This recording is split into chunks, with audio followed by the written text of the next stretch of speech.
English रे कथा हेबा सहजरे शिखंतु। तुमे कौन करुछ? तुमे कौन करुछ? What are you doing? What are you doing? मु टीवी देखुछि। I am watching television.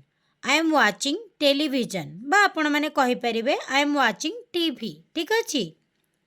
मु तुमको फोन करि परिबे कि? एडा पचारिबा अर्थरे मु तुमको फोन करि परिबे कि? Can I call you? Can I call you?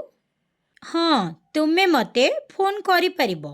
English रे कहिबा yes you can call me. Yes you can call me. तुमे व्यस्त अछ कि? एडा पचारुछंदी तुमे व्यस्त अछ कि? Are you busy? Are you busy? मो सबु बेले फ्री अछि।